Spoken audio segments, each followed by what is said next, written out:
non-duality chat because I've noticed, hold on, let me adjust. Here we go. Put Lindy out here. I've noticed a rise in popularity of non-duality, which I think is amazing. I think that we're at a place and time where people are ready to dive into this. Use some chopstick here. Let's start with what qualifies me to even have this conversation. Why I'm even here, why I even talk about this. And hello, I'm putting on sunglasses because I'm outside and it's bright, so excuse me for the non-eye contact. So what qualifies me to talk about this? In 2020, well, it's always interesting telling my story because it's a long story. Let's just say that I've been on my spiritual journey for most of my life. Most of my life I've been on my spiritual seeking and spiritual journey. And in 2020 I became a coach and I specialize in teaching manifestation. And then 2021 I had a mini, not breakdown at all, it wasn't a breakdown, I wouldn't call it that, but this like crisis moment, a mini crisis moment where I was like, am I right? Am I wrong? Like I was questioning everything I knew and everything I was teaching, and I basically begged the universe, gods, angels, whoever exists, whoever's out there, spirit guides, universe, I want to know the truth. Show me the truth. And it was such a sincere desire and such a sincere request from my heart and soul. And so I was crying in my bed. I remember it so clearly. I was crying in my bed and like begged this question. Show me the truth. I want to see the truth. And I got led on a series of discoveries, events, where, so basically I had already, The Secret, for this book The Secret, the film The Secret, back in 2006, changed my life and changed a lot of people's lives. And even though I take all of that with a grain of salt because it doesn't tell the full story, and for some people it can even be problematic, and I understand that because it's not the full story. The Secret, Rhonda Byrne's books and films tell a little piece of a story. And for at a certain stage in seeking, at a certain stage in spirit, in your spiritual journey, or learning how to manifest, it can be very freeing. However, there comes a point when you realize that there's something missing. But that being said, it was a freeing time for me in my life, and it was a freeing experience. And so I've always bought every single book that she wrote. I've owned and purchased and read every single book that she wrote, whether or not it ended up being something that helped me or something that I was like, I'm not really into it. Doesn't matter. I respect her mission in the world, and I respect what she wrote. So, in The Secret, and what it did for me. And then also like The Magic and the Power. One of my favorite books is The Power by Rhonda Byrne. So I got led to, rewind, fast forward, rewind. So I got led to her newest book called The Greatest Secret. However, I was led to it prior to that, begging of the universe and calling to God, angels, universe, all of that. I had downloaded the book as an Audible book because, again, I've read all her books. And I listened to the book several times, and I thought to myself, this is very basic knowledge. This is very, very basic information, basic knowledge. And I dismissed it. And so after I had that plea to God, angels, the universe, to know truth, I got led to actually buy the physical book of The Greatest Secret. Again, remember, I had already dismissed it as super basic knowledge, which I feel like a lot of people do. I feel like a lot of people are like, oh yeah, I already know this. I already know that we're all one. I already know that this universe or this reality is an illusion. I already know that we need to feel through our emotions to release them. I already know all of this, right? And that was my mindset. It's like, oh, I already know this. And so when I got guided to buy the physical book, I trusted that intuitive guidance.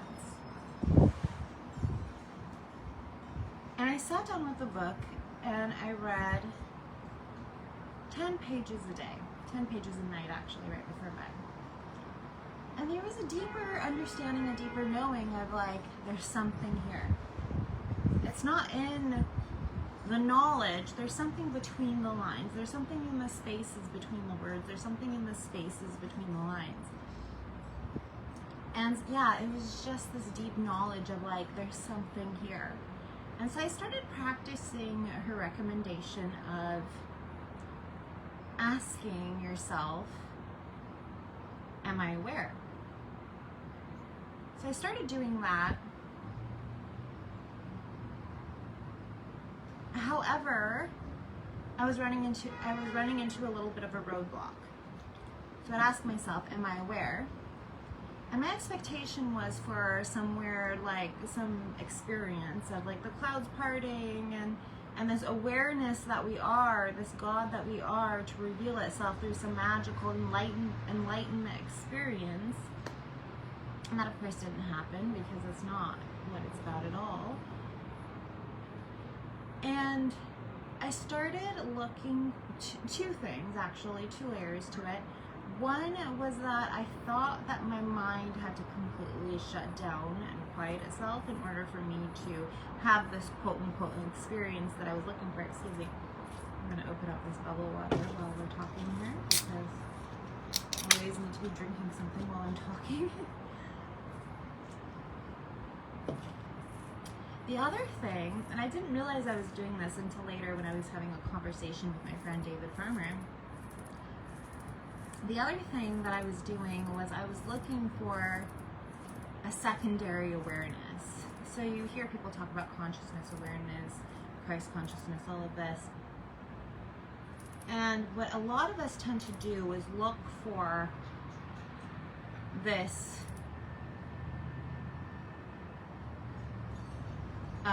higher consciousness or higher awareness. So we have our awareness, my individual awareness, my individual consciousness, and we look for something higher. But that's a trap because there's only one consciousness and there's only one awareness. And that is what all this is pointing to. And so that was the other little trap I got myself into. So, my roadblock at that time was mostly me trying to stop my mind from interjecting. So what happened is I would say, am I aware? And then my mind would come in and go like, of course I'm aware. Oh yeah. Okay, now I'm focusing on the nature around me. And now I'm like, my mind would narrate the experience I was having. I didn't like that. I thought it was a roadblock to awakening or to enlightenment or whatever, right? And so I finished the book and I could see that there was something deeper. It feels very basic, the stuff that she talks about in that book. And I've seen people make fun of the book because it's like, this is all an illusion. We are all one. You are awareness. Feel through your emotions. Don't resist your emotions. Blah, blah, blah, blah, blah. Which we all know. Well, I mean, not all of us, but you know.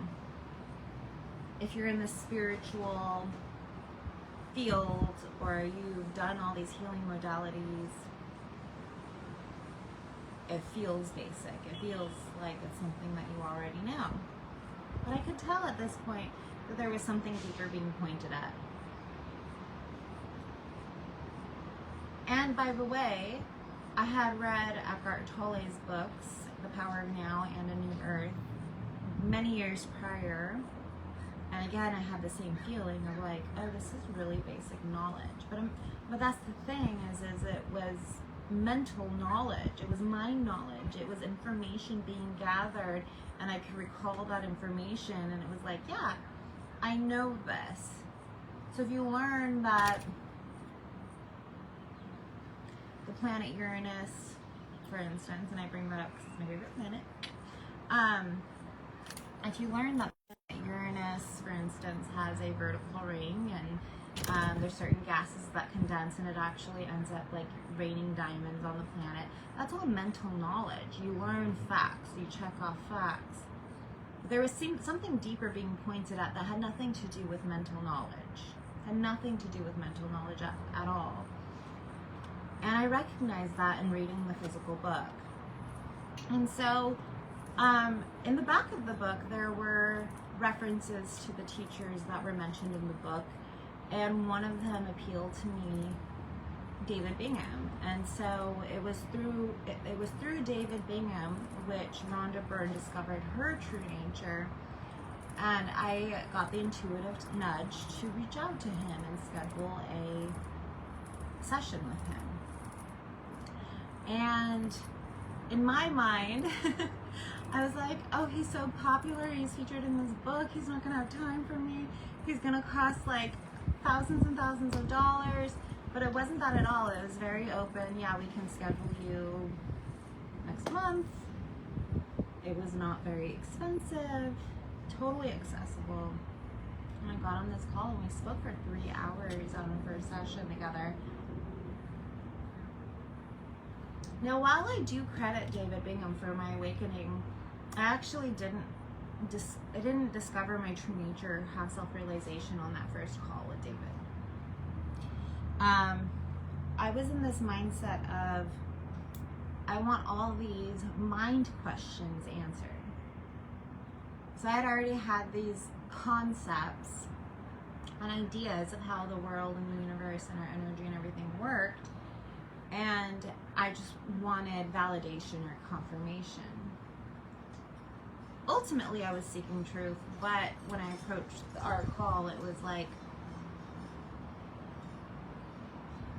is this idea of like God and oversouls and all of this, is that correct? Is this correct? Is that correct? Like again, I was looking for validation and confirmation of my beliefs, of my mind stories. And he was so gracious. He answered the questions to the best of his ability.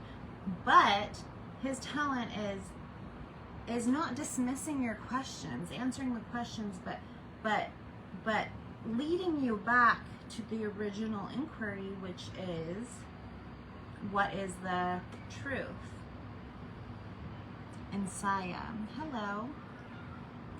Hello, Isaiah. Isaiah, sorry, I put an N in there where it doesn't exist. Isaiah. Hello, Isaiah.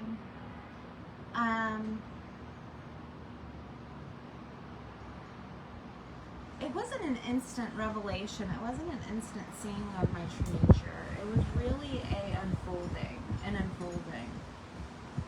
It was really a peeling back of the layers of the onion of illusion. And eventually I reached the point where there was nothing left other than truth. And the truth being, there is an isness in all of us. There is an I am. And that is God. What we label God, what we label the universe, what we label.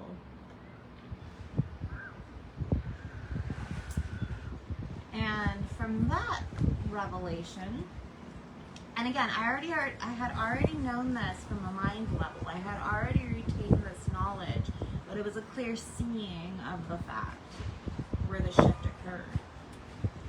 And from there it started occurring to me, and the realization arose where all of this is happening here in the I amness. So this concept of reality is an illusion, etc., concept. It's a realization you can have that all of this is occurring here in the mind.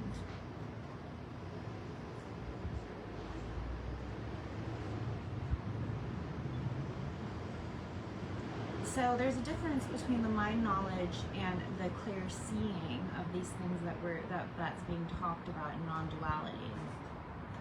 And I think that's a distinction we have to make, because when you only understand it as a mind concept, a lot of other things can be inferred from it. A lot of misunderstandings can be inferred from it. A lot of misconceptions.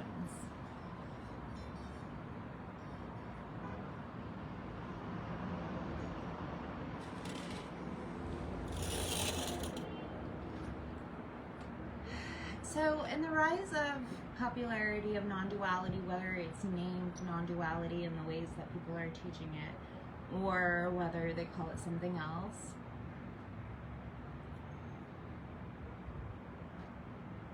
and a lot of people are seeing it on their news feeds, you know, Christ consciousness, non-duality, the oneness, 5D consciousness. If you approach it from a mind story, a conceptual place, there's a lot of opportunity to use it as spiritual bypassing. There's a lot of opportunity to use it as a toxic belief system, but it's not a belief system. It's a deep truth that we all can access, because it has nothing to do with it being given to us by other people, or it being like a level of knowledge, or a level of ascension, or a level of becoming, or a level of anything else. It is the only truth that we can experience. It is the only truth that we can know.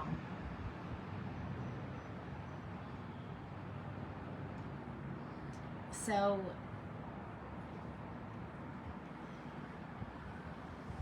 sitting here, there's nobody watching at this moment, so if you're watching this portion, it'll be on replay.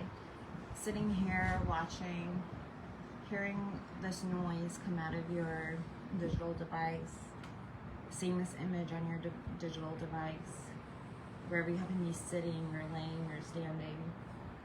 There's an effortless awareness of the noises coming to you. There's an effortless awareness of the sensations of your body. Sorry, I got a text, that was funny. There's an effortless awareness of the thoughts that are rising within you about what you're hearing, or what you're seeing, or maybe what your body's experiencing, or whatever. And that's all that is being pointed to here. It has nothing to do with like being more spiritually knowledgeable, or having some sort of like being ascended beyond all of this blah. People will try to pretend that's what it's about, but it's not. It's a pointing back to the only truth that we can all agree upon.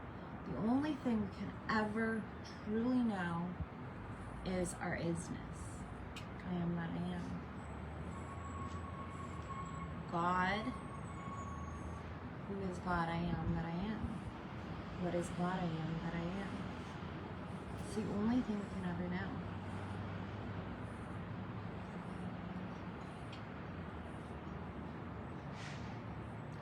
So you'll see a lot of mystery, a lot of like, I'm this and you're not that.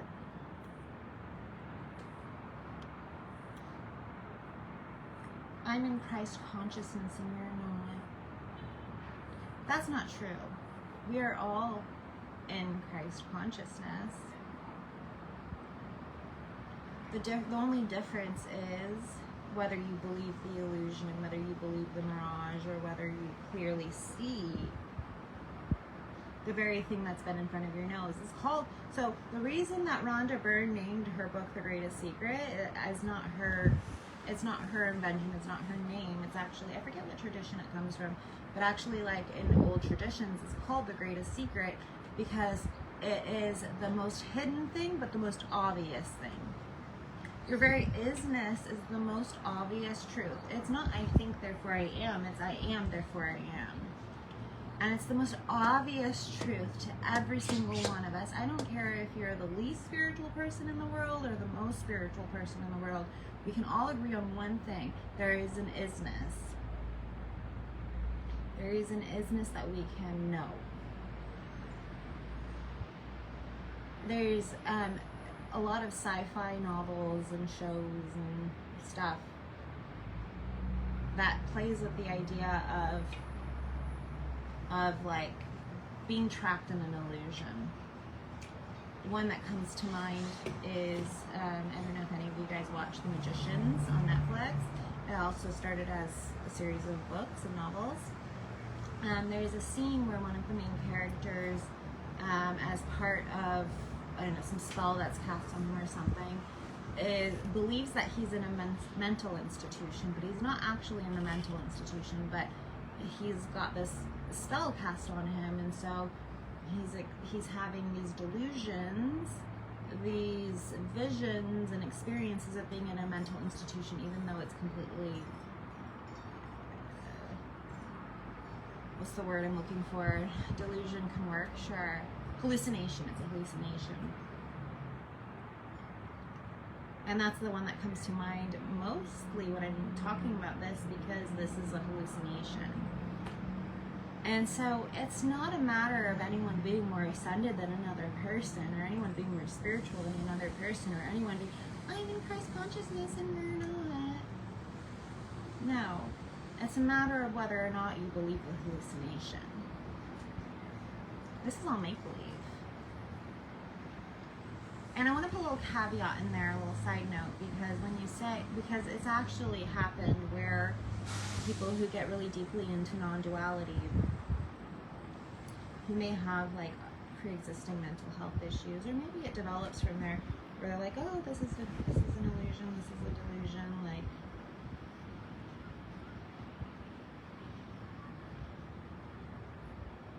but we're here to escape.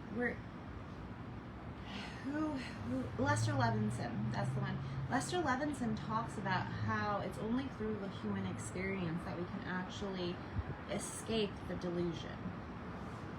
Because when we're if we pass away and we go to the spiritual realm, it's a very peaceful and pleasurable realm. And so there's not the motivation to escape. There's not the motivation to learn what we truly are. It's in this realm, it's in the human experience, that there is enough suffering, enough discomfort for us to seek to know what we are truly, because we want to escape the discomfort. We want to escape the delusion, because the delusion can be a very pleasurable delusion, but even the most pleasurable delusions in this realm have an undertone of suffering. Wealth and abundance and money is our birthright. But the reason that it gets labeled as evil, the reason you see so much greed, the reason you see so much suffering when it comes to that, is because we've been taught that that's what brings happiness, and that's what brings peace, and that's what brings the end of suffering. And then when you actually have it, you realize, I'm not any happier.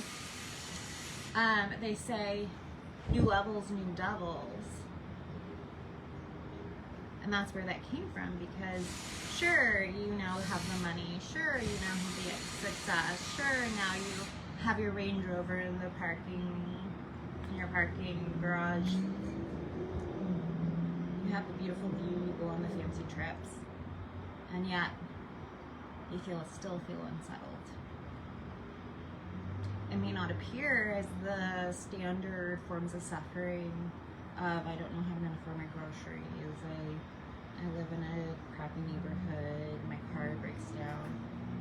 But it appears as new devils, new forms of suffering. And that's why you see so much go wrong with wealth, because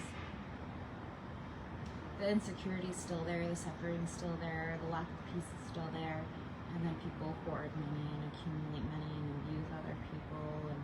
And there's also very good things that happen with people who are wealthy, which is important when you're switching your mindset to that of a wealth mindset other than a lack mindset. But my point of bringing this up is that we're taught that freedom comes from material gain and material success and social success, because a lot of material success is not actually about the material, it's about the impression that we make on others, whether or not you want to admit it. We wear labels many of the time. We wear recognizable labels most of the time as a means to show others and impress onto others that we're important and to validate ourselves. And don't get me wrong, I'm not anti-designer, I'm not anti-labels. I love luxury, I love true art. However, labels have veered recently from true craftsmanship and art into a means of validation in the social eye. You can look at brands like Chanel, for instance. They're basically glue gunning their labels onto their bags. You can buy a better quality bag. You can go to Italy, buy a beautifully handmade leather piece that's true art without a label for a couple $100, maybe a little bit more than $100. Or you can spend 10 grand on a Chanel bag. And don't get me wrong, I love Chanel. As a vintage piece, when they used to have craftsmanship, I would never buy Chanel these days.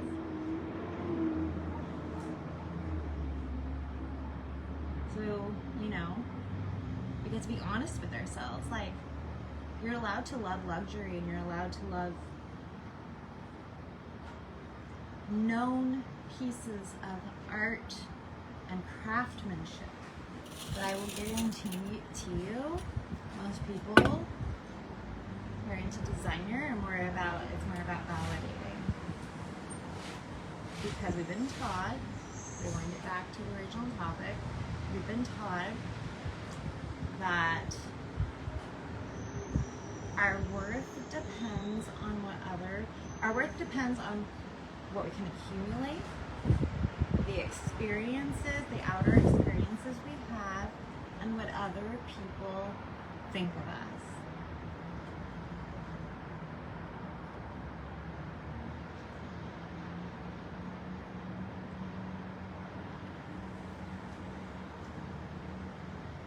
So with the rise in popularity of non-duality, this is, by the way, this is just me like rambling, talking. Whatever wants to come through, comes through. None of this is planned. If I go on weird tangents, I go on weird tangents. Wherever this conversation desires to go, that's where it will go. It's not planned. I literally just sat down and was like, hit record. I have my little bubble water and I have my little beverage here.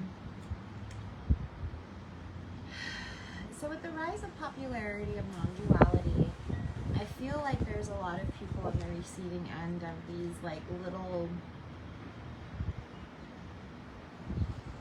hits, like these little short form posts, even longer posts, these little like, and me too, like I don't post a lot of long form posts these days. It's these little hits of information, it's these little like, you are that, period, end of sentence, and then maybe I'll add a little blurb underneath.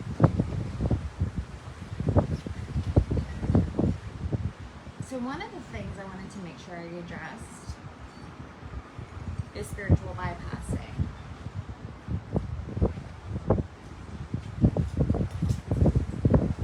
When people who talk about non-duality or similar parallel not similar, say this first.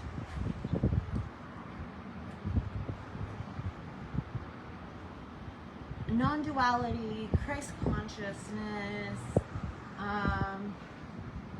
all of that's just language. And the moment you start using language, the moment you start using words, you're already creating a shadow of the thing. It's never going to be the thing. So I truly believe that most religions, most like cultural ancient religions, and even not so ancient, because in the grand scheme of things, actually the Abrahamic religions aren't that old, but Christianity as well, which is Islam and Christianity, technically newer religions, they're all pointing to the same thing. It's just different language and different concepts and different mythologies and different stories to apply to that specific culture and that specific language. So whether we're talking about non-duality, Christ consciousness, Advaita, and I'm sorry if I'm pronouncing it wrong, I've never gotten into like Eastern religion that much, Tao, Neo-Advaita, we're all talking about the same thing. We're all pointing to the same thing.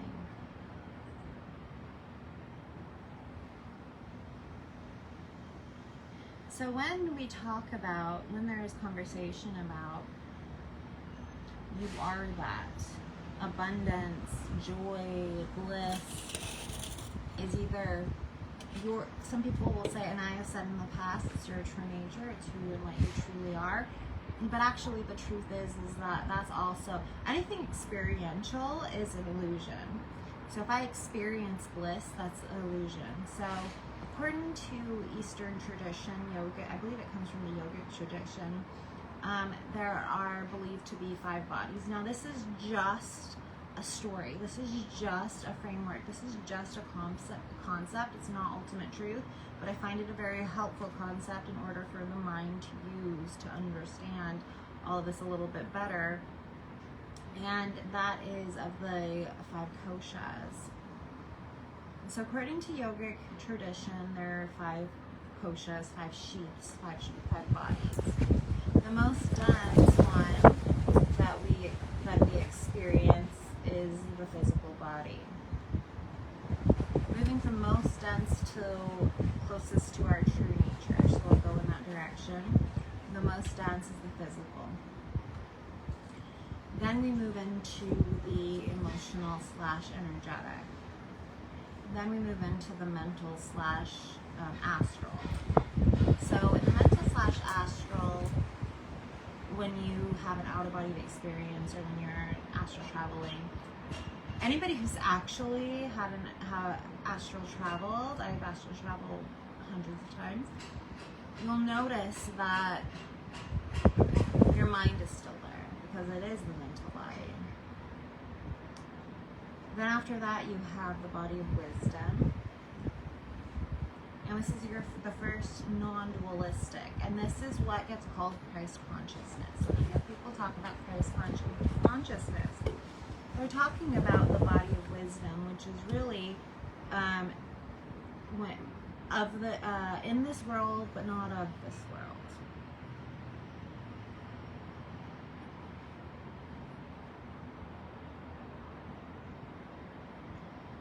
Even in non-duality conversation, when you're saying rest is your true nature, you're actually resting in the body of wisdom. Because you know yourself as the infinite being, but you're still having a human experience. And from this space, you can tap into all knowledge and all timelines and the all, because you are the all, because you're the infinite being in your true nature. And then next comes the body of bliss. So this is the place where a lot of people get stuck because they confuse the body of bliss with our true nature. So peace, bliss, abundance isn't actually our true nature, but it is the final sheath. It is the closest to our true nature. Anytime you say this is not, you're in a dualistic mindset. So to say bliss is, peace is, abundance is, and this is not, is to be in a dualistic mindset. Because our true nature is one step beyond that. So those are the five sheets, the 5 bodies. There's another cotton like tree that's...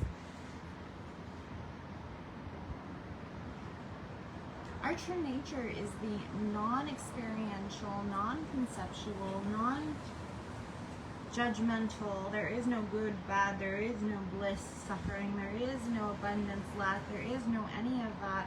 It just is the isness. So you'll hear it being described as the screen upon which all appears. So upon the screen, anything can appear. It can be a movie of suffering, or it can be a movie of a joyful movie.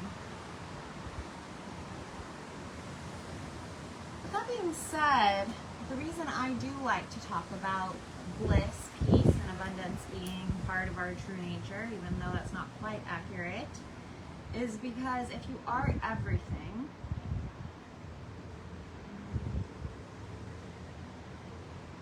everything is abundance.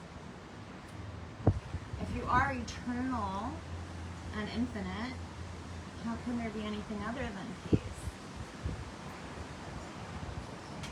Knowing that, even the mental fears of death, even the mental fears of lack, all mental fears of lack are just ultimately a fear of death. So all those fears come back to believing you are not an infinite being. So how can there be anything other than peace? Other things can arise, but ultimately your main state, your main knowledge is that of peace and bliss and joy and abundance, because you are everything. You are everything, and you have access to everything, and you are eternal, so there can't be death, there can't be limitation.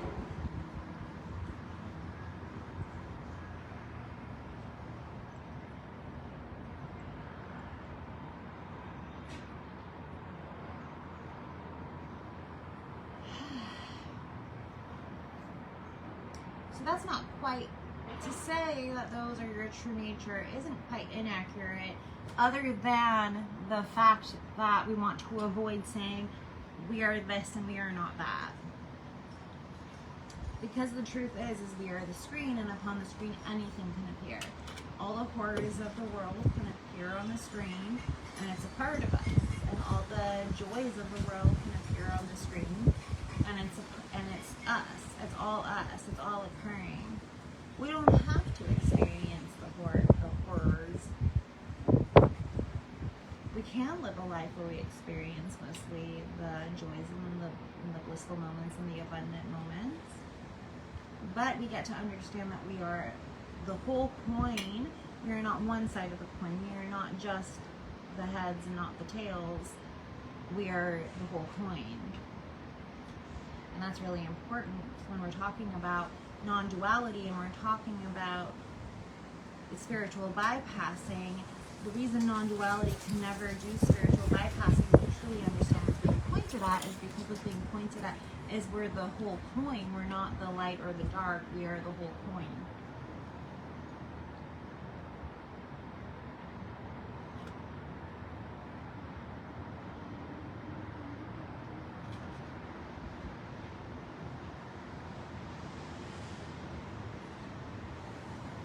So, true understanding of non-duality can never be used for spiritual bypassing. What we do is we shine the light of awareness everywhere. We look at it all. We look at the things that we used to label pleasurable, good, light, love, and we equally look at the things that we used to label bad, hurtful, scary. We shine the light of awareness on all of it, and we see the illusion that it all is, which dissolves it in the light of awareness. So we can experience our true nature. No, I don't like that because our true nature is not experiential. So we can know our true nature while experiencing a version of reality that's more reflective of abundance, joy, peace, happiness.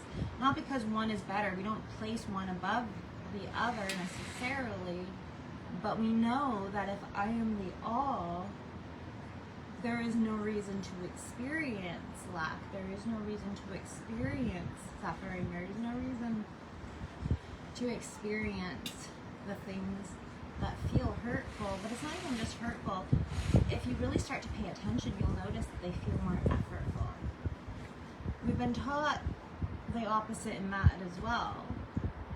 We've been taught, my phone might die soon, so if it dies, that's the end of the life. I'm sitting outside, I can't really plug it in. We've been taught that to have abundance, to have joy, to have peace, to have bliss takes more effort. We have to effort our way to that place. And that for some reason that's more effortful than misery. But the truth, when you really start looking at it, and don't take my word for it, just start examining yourself, start inquiring, start exploring. True non-duality teachers will never ask you to take my word for it, take our word for it. They'll always ask you to examine your own reality, your isness. It's called self-inquiry for a reason, because you inquire in yourself what is true and what's not true, and you'll be led to the same conclusion if you open yourself up to it. So you'll find with self-inquiry and inquiry of the different states of being that you can be in, that actually the state of love, bliss, peace, abundance takes little effort, and it actually takes more effort to be in other states. In the states of fear, lack, unhappiness.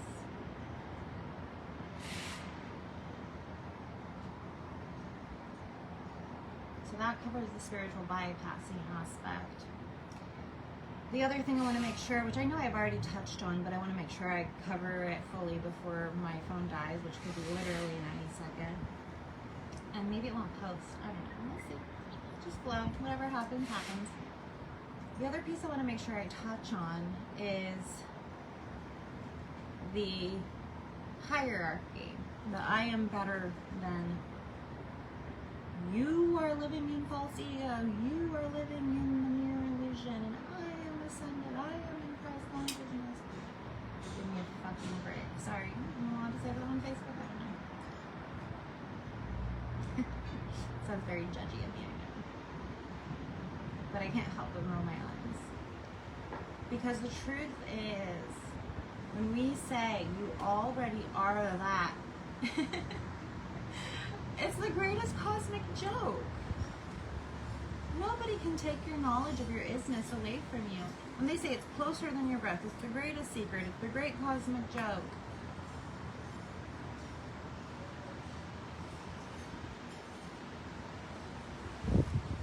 Nobody knows their isness more than you know your isness. Nobody is above you. We are all enlightened. My teacher says that. We are all enlightened. Enlightenment is such a lie. We are all enlightened. We all know our isness. We all know I am. The only difference is the buying into the story, the money story. Rupert Spira uses a great analogy, which I love, about an actor in a play. The only difference is that I know I'm not the character in the play, and people who talk about non-duality and Christ consciousness have realized that they're not the character in the play. The only difference is that you may or may not, still believe on a deep level, even if you mentally and like have a knowledge of like, oh yeah, we're all connected, and I am this divine being, and I am God, and I'm not this character. You have to be honest with yourself. Is there a part of you that believes that you're, put your name in, insert the name there, I'm Corina, and you're, whatever your name is, insert your name. That's the only difference, is we've all been sucked into believing at like page or 2-ish, that we actually are this character. We're all in a play. There's only one actor pretending to be all these infinite characters in a play. And the only difference is some people actually still believe that they are the character. And there's other people who know that they're not the character and they're the actor. And that is what generally gets called, quote unquote, enlightenment. But it's not a hierarchy. And it's not a I'm better, or so-and-so's better, or anything. It's just a freedom from the mind stories.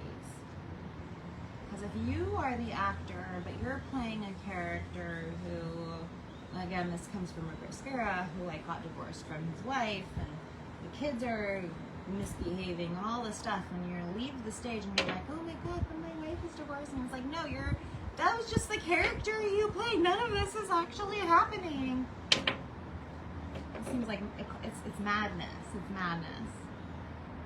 But that's our lives. I'm this, and I live here, and I'm having marital problems, and my kids are misbehaved. It's just the character, and you believe yourself to be the character.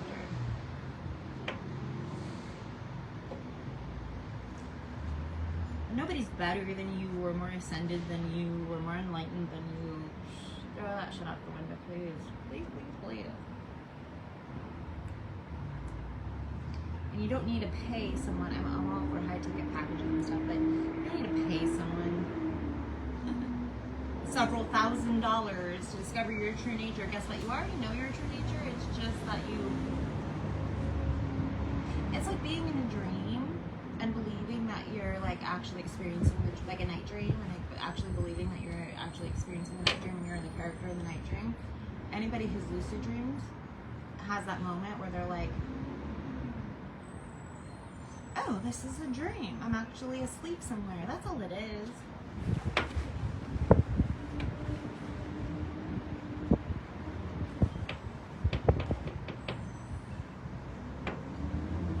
So, if you have any questions, obviously you can book a session with me. I'll put the link down below if you want to have a session. But if you have any questions or anything, just post them. I love talking about this stuff. I love clarifying. I don't know what people want to know. I don't know. Like, I've had a couple beautiful conversations in person with some people, which is part of what inspired me to make this video, because more and more people are becoming interested in this topic, and more people are talking about this topic, and there's a lot of deep, true understanding. There's also a lot of misunderstanding. On the Course in Miracles, I love Course in Miracles, and we all know this because we're all one. I am me, you are me. Course in Miracles talks a lot about how, I hate using Christian terms, but A Course in Miracles use a lot of Christian terms. My salvation is your salvation. I don't like the word salvation, but that's the word that Course in Miracles uses, because it's meant for a specific audience of people who are most familiar with Christianity and Christian terms. You can look at it a different way. My freedom is your freedom. So, if I can even show just one, in my whole entire lifetime, if I can just have one person see what I see clearly, I've saved the world. That sounds very narcissistic, but when you're approaching it from a mental concept, that sounds narcissistic, but when you approach it from a spiritual concept, you can understand how that's true. By helping one person, you help everyone. Even through my own, by helping myself, I help everyone. By helping yourself, you help everyone.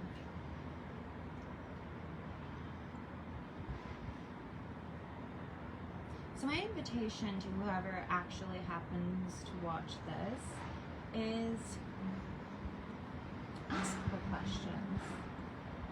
Notice the judgments. Notice if any misconceptions of this teaching comes up, and propose your understanding so we can find clarity together. Because I don't see this trend dying down. I see it as a, candle lighting candle. My candle's lit and I'm gonna pass that on to whoever's ready to get their candle lit, and they're gonna pass it on, so it's an exponential thing. And so this isn't just a trend. It's not something that's gonna die down. It's not something that's gonna fade away like other things have, because I hate saying like people are waking up, but really I do think that we're in the middle of a mass awakening.